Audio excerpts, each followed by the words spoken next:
ಈ ಕಾರ್ಯಕ್ರಮದೊಂದಿಗೆ ಮಾಡೋಣ. ಹಾಗೆ ನಾನು ಇಲ್ಲಿ ಎಲ್ಲ ಮಕ್ಕಳಲ್ಲಿ ಒಂದು ವಿನಂತಿ ಏನಪ್ಪ ಅಂದರೆ, ಎಲ್ಲರೂ ಯು ಶೇಪಲ್ಲಿ ನಿಂದ್ರಣ. ಯು ಶೇಪಲ್ಲಿ ನಿಂತ್ಬಿಟ್ಟು ಇವಾಗ ನಮ್ಮ ಸಮ್ಮುಖದಲ್ಲಿರ್ತಕ್ಕಂಥ ಇಬ್ಬರು ಯೋಧರು ಅವರ ಕೈಯಿಂದ 2 ಕ್ಯಾಂಡಲ್ ಸ್ಟಾರ್ಟ್ ಮಾಡ್ತಾರೆ. ಅವರು ನಮ್ಮ ಕೈಯಲ್ಲಿ ಕ್ಯಾಂಡಲ್ ಕೊಟ್ಟಿರ್ತಾರೆ. ಆ ಕ್ಯಾಂಡಲ್ನ ಜಸ್ಟ್ ನಾವು ಅವ್ರ ಕೈಯಿಂದ ಕಡೆಯಿಂದ ಸರ್ ಮಂಜುನಾಥ್ ಸರ್ ಈ ಕಡೆ ಮೂವ್ ಮಾಡ್ತಾರೆ, ಆ ಕಡೆಯಿಂದ ರಮೇಶ್ ಸರ್ ಮೂವ್ ಮಾಡ್ತಾರೆ. ಅದನ್ನು ನಾವು ಪಾಸ್ ಮಾಡ್ತಾ ಹೋಗೋಣ. ಅದ್ರ ಜೊತೆಗೆ ನಾವು ಒಂದು ಸಾಂಗ್ ಹಾಕಿರ್ತೇವೆ. ಆ ಸಾಂಗ್ ಪ್ಲೇ ಮಾಡ್ಕೊಂಡು ಜಸ್ಟ್ ನಾವು ನಮ್ಮನೆಲ್ಲರೂ ಸಲ್ಸೋಣ ಅಂತ ಈ ಥರ ಪ್ಲಾನ್ ಮಾಡಿದ್ವಿ. ಇದಕ್ಕೆಲ್ಲ ನೀವು ಸಹಕಾರ ನೀಡಬೇಕು, ಹಾಗೆ ನಮ್ಮ ದೇಶಕ್ಕೆ ಒಂದು ಗೌರವವನ್ನು ಸಲ್ಲಿಸಬೇಕು ಅಂತ ಮನೆಗೆ ವಿನಂತಿಸ್ಕೊಳ್ತೀನಿ. ಟಿವಿ ದೃಶ್ಯ ಮಾಧ್ಯಮಗಳಲ್ಲಿ ನೋಡಿರ್ತಕ್ಕಂಥ, ಅವಾಗ ನಾವಿನ್ನ 7ನೇ ಕ್ಲಾಸ್ 6ನೇ ಕ್ಲಾಸ್ ಓದ್ತಕ್ಕಂಥ ಸಂದರ್ಭದಲ್ಲಿ ಈ ಎಲ್ಲ ಘಟನೆಗಳನ್ನ ನಾವು ನೇರವಾಗಿ DD ಚಾನಲಲ್ಲಿ ನೋಡಿರ್ತಕ್ಕಂಥ ನೇರ ದೃಶ್ಯಗಳು ನಮ್ಮ ಜೀವಿತಾವಧಿಯೊಳಗೆ ನಾನು ನೋಡಿರ್ತಕ್ಕಂಥ ಲೈವ್ ಯುದ್ಧ ಇದೆ. ಆದರೆ ವಿಶೇಷ ಏನಂದರೆ, ನಮ್ಮ ಮಧ್ಯೆ ಸೈನಿಕರಾಗಿ ಅನೇಕ ಯುದ್ಧಗಳಲ್ಲಿ ಮತ್ತು ಕಾರ್ಯಾಚರಣೆಗಳಲ್ಲಿ ಭಾಗವಹಿಸಿರ್ತಕ್ಕಂಥ ಸೈನಿಕರು ರಿಟೈರ್ಮೆಂಟ್ ಆಗಿ ನಮ್ಮ ಕೂಡ್ಲಿಗಳೊಳಗೆ ನಮ್ಮ ಜೊತೆಗಿದ್ದಾರೆ ಅಂದರೆ ನಮಗೆಲ್ಲರಿಗೆ ಹೆಮ್ಮೆ. ನಮಗಿಂತ ಹೆಚ್ಚು ಅನುಭವ ಅವರಿಗಿರುತ್ತೆ. ಕಾರ್ಗಿಲ್ ವಿಜಯೋತ್ಸವ ಇವತ್ತು ಆಚರಣೆ ಮಾಡ್ತಾ ಇದ್ದೀವಿ. ಆದರೆ ಒಂದು ವಿಶೇಷ ಘಟನೆ ಗಮನಿಸಬೇಕಾಗಿತ್ತು ಅಂತಂದರೆ, ನಮ್ಮ ಭಾರತೀಯ ಸೈನಿಕರು 512 ಜನ ಮರಣ ಹೊಂದಿದ್ರು ಅನ್ನತಕ್ಕಂಥದ್ದು ಬಹಳ ದುಃಖಕರವಾಗಿರ್ತಕ್ಕಂಥ ಸಂಗತಿ. ಸರಿಸುಮಾರು 1300 ಜನ ಸೈನಿಕರು ಇದರೊಳಗೆ ಅಂಗವಿಕಲರಾಗಿದ್ದಾರೆ. ಇವತ್ತಿನಿಗೂ ಕೂಡ ಕೈ ಕಾಲು ಕಳ್ಕೊಂಡು, ಕಣ್ಣುಗಳನ್ನು ಕಳ್ಕೊಂಡು, ತಮ್ಮ ದೇಹದ ಅಂಗಾಂಗಗಳನ್ನ ಕಳ್ಕೊಂಡು ಇವತ್ತಿನಿಗೂ ತೆವಳ್ಕೊಂಡು ಅಡ್ಡಾಡ್ತಾರೆ.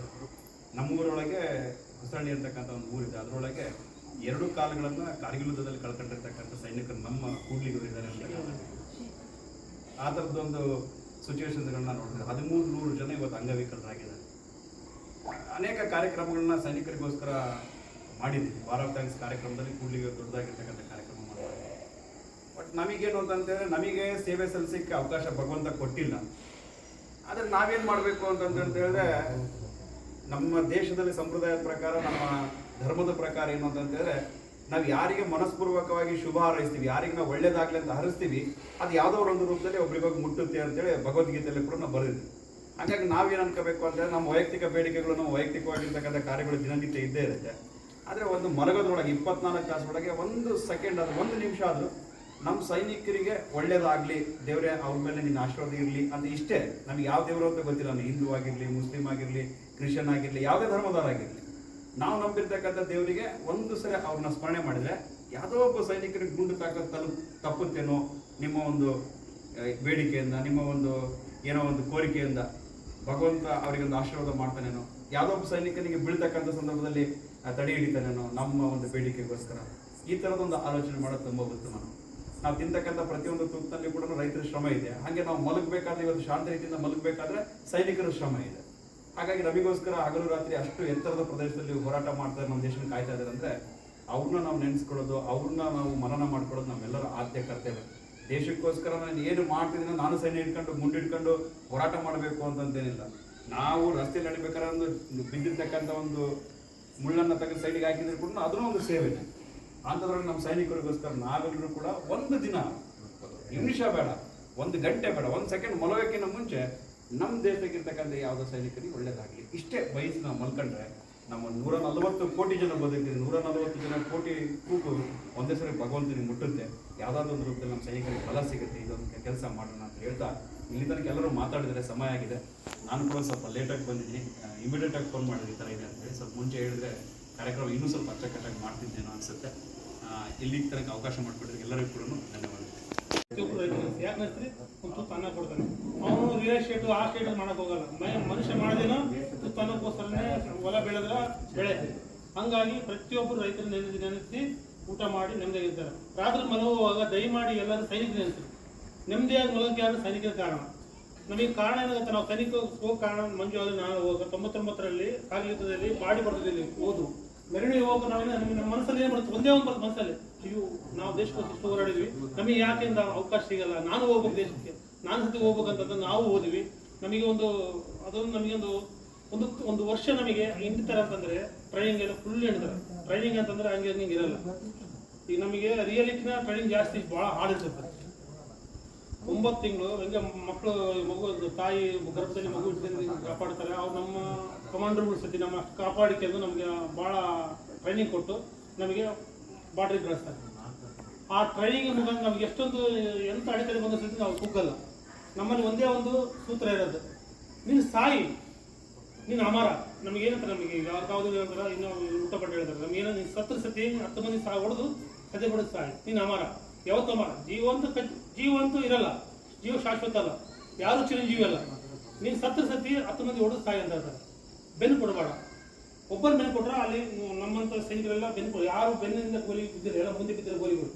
ಸರಿ, ನಮ್ಮ ಭಾರತದ ಸೈನ್ಯದಲ್ಲಿ ಹೆಂಗೆ ಗೊತ್ತಾ, ಯಾರು ಏಡಿಗಳಲ್ಲ, ಪ್ರತಿಯೊಂದು ಒಬ್ಬರು ಧೈರ್ಯಶಾಲಿಗಳು. ಅಲ್ಲಿ ಜಮ್ಮು ಕಾಶ್ಮೀರದ -3 ಡಿಗ್ರಿ ಅಷ್ಟು ಚಳಿ, ಫುಲ್ಲು ಚಳಿ, -3-4 ಹೋಗಿದ್ರು.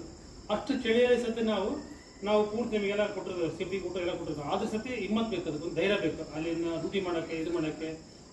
ಹಂಗಾಗಿ ನಮ್ಮ ಸೈನಿಕರು ಯಾಕೆ ನೆನೆಸ್ತೀವಿ ಅಂತಂದ್ರೆ, ಇವತ್ತು ನಮ್ಮ ದೇಶಕ್ಕೋಸ್ಕರ, ನಮ್ಮ ದೇಶವನ್ನು ಅವರು ಪ್ರಾಣವನ್ನು ಮುಡುಪಾಗಿಟ್ಟು ನಮ್ಮ ದೇಶವನ್ನು ಕಾಪಾಡೋಕ್ಕೋಸ್ಕರ ನಮ್ಮ ದೇಶಕ್ಕೋಸ್ಕರ ಅವರು ನಮ್ಮನ್ನೆಲ್ಲ ಕಾಪಾಡ್ತಾರೆ. ಆ ಉದ್ದೇಶ ಇವತ್ತು ಅವರ ಒಂದು ನೆನಪಿಗೋಸ್ಕರನೇ ಅವರು 527 ಜನ ಬಲಿದಾನ ಇದ್ದಾರಲ್ಲ, ಅವರು ಅಮರ, ಎಂದೂ ಅಮರ ಅವರು. ಅವರಿಗೆ ಒಂದು ನೆನಪಿಗೋಸ್ಕರನೇ ಇವತ್ತು ನಾವೆಲ್ಲ ಜೀವಂತವಾಗಿದ್ದೀವಿ, ಚೆನ್ನಾಗಿದ್ದೀವಿ. ಈ ರಾಜಕೀಯ, ಈ ರಾಜಕೀಯ BJP ಕಾಂಗ್ರೆಸ್ ಅವೆಲ್ಲ ಸಂಬಂಧ, ನಮಗಿರೋದು ಇಂಡಿಯಾ. ಅವತ್ತು ಫಸ್ಟಿಗೆ ನಮಗೆ ಬಾಡಿ ಬರ್ತಿದ್ದಿಲ್ಲ, ಯಾರ್ದು ಬಾಡಿ ಫಸ್ಟಿಗೆ ಬರ್ತದೆ ಸರ್, ವರದಿ ಮಾತ್ರ ಬರ್ತದ್ದು. ಆರ್ಟಿ ಸತ್ತು ಹೋದ್ಮೇಲೆ ವರದಿ ಮಾತ್ರ ಬರೋದು. ಪ್ರಧಾನಮಂತ್ರಿ ಅವರು, ನಮ್ಮ ವಾಜಪೇಯಿ ಅವರು ಒಂದು ಆದೇಶ ಕೊಟ್ಟರು, ಅವ್ನು ಮೂಳೆ ಇರಲಿ, ಅವ್ನ ಬಾಡಿ ಮನೆಗೆ ತಲುಪಿಸ್ಬೇಕಂತ. ಅದು ನಮಗೆ ಬಹಳ ಹೆಮ್ಮೆ. ಇದುವರೆಗೆ ಫಸ್ಟಿಗೆ ಸತ್ತಿದ್ರೆ ಅವಾಗೆಲ್ಲ 71 ಅದು ಇದು ನಡೀತಾವೆಲ್ಲ, ಬಾಡಿ ಬರ್ತದೆ, ಬಟ್ಟೆ ಮಾತ್ರ ಕಳಿಸ್ತಾರೆ ಅಷ್ಟೇ. ಅವ್ನ ಸರ್ಕಾರ ಬಗ್ಗೆ ಹಿಂಗೆ ಗೊತ್ತಿರ್ತದೆ. ಆವತ್ತು ಒಂದು ನಮ್ಮ ವಾಜಪೇಯಿ ಸರ್ ಅವರು ಪ್ರಧಾನಮಂತ್ರಿ ಆದ ಕಾಂಗ್ರೆಸ್ ಆಯ್ತಲ್ಲ, ಪ್ರತಿಯೊಂದು ಬಾಡಿ ಮನೆಗೆ ಬಂದವು. ಪ್ರತಿಯೊಂದು ಬಾಡಿ ಹೆಂಗಿರಲಿ, ಅದು ಒಟ್ಟು ಆ ಮೂಳೆ ಮಾಸು ಕಟ್ಟಿ ಅವ್ನು ಬಾಡಿ ಕೊಟ್ಟಿದ್ದಾರೆ. ಅದು ರೂಲ್ ಮಾಡಿದ್ದು ನಮ್ಮ ಪ್ರಧಾನಮಂತ್ರಿ ಅವರು, ಅಟಲ್ ಬಿಹಾರಿ ವಾಜಪೇಯಿ. ಇವತ್ತು ಪ್ರತಿಯೊಂದು ನಮ್ಮ ದೇಶದ ಬಗ್ಗೆ ಗಮನ ಎಲ್ಲರಿಗೂ ಇದೆ. ಎಲ್ಲರೂ ದೇಶ ಪ್ರೇಮಿಗಳೇನೆ, ವಿದ್ಯಾರ್ಥಿಗಳು ದೇಶ ಪ್ರೇಮಿಗಳೇ. ದೇಶ ಪ್ರೇಮಿ ಹೆಂಗಿರ್ಬೇಕಂತಂದ್ರೆ ಪ್ರತಿಯೊಬ್ಬರು ಕಣಕಣದಲ್ಲಿ ಬರಬೇಕು. ಅಂದ್ರೆ ಕಣಕಣ ಪ್ರತಿಯೊಂದು ಮನಸ್ಸಲ್ಲಿ ನಾನು ದೇಶ ಸೇವೆ ಮಾಡಬೇಕು, ನಾನು ಮಿಲಿಟರಿಗೆ ಹೋಗ್ಬೇಕು, ನಾನು ದೇಶಕ್ಕೋಸ್ಕರ ಏನು ಮಾಡಬೇಕು, ನಾನು ಏನು ಮಾಡಿದೆ ಮುಖ್ಯ, ನಾನು ಏನು ಮಾಡಿದೆ, ದೇಶನ ಏನು ಮಾಡಿದೆ ಮುಖ್ಯ ಅಲ್ಲ, ದೇಶ ನನಗೇನು ಮಾಡಿದೆ ಮುಖ್ಯ, ನಾನು ದೇಶಕ್ಕೋಸ್ಕರ ಏನು ಮಾಡಿದೆ ಅದು ಮುಖ್ಯ. ನೀವು ನಿಮ್ಮ ತಂದೆಗೋಸ್ಕರ ಏನು ಮಾಡಿದ್ರಿ, ನಮ್ಮ ದೇಶದ ಊರಿಗೋಸ್ಕರ ಏನು ಮಾಡಿದೆ ಅದು ಮುಖ್ಯ. ಪ್ರತಿಯೊಬ್ಬರು ವಿದ್ಯಾರ್ಥಿಯಲ್ಲಿ ಪ್ರತಿಯೊಬ್ಬರಲ್ಲಿ ಬಂದರೆ ಪ್ರತಿಯೊಬ್ಬರು ನಮ್ಮ ದೇಶ ಭಾಳ ಉನ್ನತ ಇದರಲ್ಲಿ ಹೋಗುತ್ತೆ. ಎಲ್ಲರೂ ಏನಂತ ನನಗೆ ಆಗಬೇಕು, ನೀಗೆ ಆಗಬೇಕು, ನನಗೆ ಆಗಬೇಕು, ನೀಗೆ ಆಗಬೇಕು. ಯಾರು ತನ್ನ ಮಗು ಎದುರಿಸತಿ ಹಿಂಗೆ ಅದನ್ನ ಯಾವ ಮನಸ್ಸಲ್ಲಿ ಇಟ್ಕೊಂಡ್ಬಾರ್ದು. ದಯಮಾಡಿ ಎಲ್ಲರಿಗೆ ನಮಗೆ ದೇಶ ಸೇವೆ ಯಾವುದೇ ರೂಪದಲ್ಲಿ, ಅದು ಮಿಲಿಟರಿ ಹೋಗಿ ಮಾಡಿ ಗನ್ನಡತನೆ ಮಾಡ್ಬೇಕಂತಲ್ಲ, ಅದು ಯಾವುದೇ ಒಂದು ರೂಪದಲ್ಲಿ ಮಾಡಿ ಎಲ್ಲರಿಗೆ ಅನುಕೂಲವಾಗಿ ಮಾಡಿ. ನೀವು ವಿದ್ಯಾರ್ಥಿಗಳು ಇದ್ದೀರಲ್ಲ, ಇವತ್ತು ನಾಳೆ ನೀವೇ ಇವತ್ತು ಫಸ್ಟಿಗೆ ಮಿಲಿಟರಿಯಲ್ಲಿ ಲೇಡೀಸ್ ಇದ್ದಿಲ್ಲ, ಇವತ್ತೆಲ್ಲ ಲೇಡೀಸ್ ಆಗ್ತಾರೆ, ಅಪಾಯಿಂಟ್ಮೆಂಟ್ ಆಗ್ತದೆ.